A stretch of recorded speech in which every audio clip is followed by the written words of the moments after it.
মৌলানা ভাসানী এবং আরো অন্যান্য নেতারা ছিলেন, এরা সকলে বলেছিলেন যে বাংলাকে বিভক্ত করা যাবে না। বাংলা আসাম একটা রাখা হচ্ছে 1 নম্বর অপশন, তারপর যদি নাহায়ের অপশন না হয় বাংলা এক থাকতে হবে।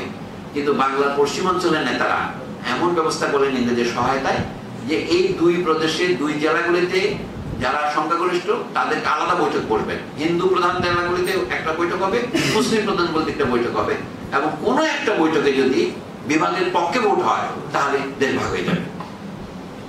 যদি সবাই একসাথে বসতো তাহলে সংখ্যাগরিষ্ঠ দেশ ভাগের পক্ষে যেত না। কিন্তু যখন এই পৃথক ভোটিং ব্যবস্থা হলো তখন দেখা যায় ওই পশ্চিম পাকিস্তানের মধ্যে পশ্চিমবঙ্গে 58 জন ভোট দিল দেশ ভাগের পক্ষে, 21 জন ভোট দিল বিপক্ষে। আর এই পূর্ব অঞ্চলে 2-3 জন বাদে সবাই দেশকে ইউনাইটেড রাখার পক্ষে ভোট দিয়েছিল।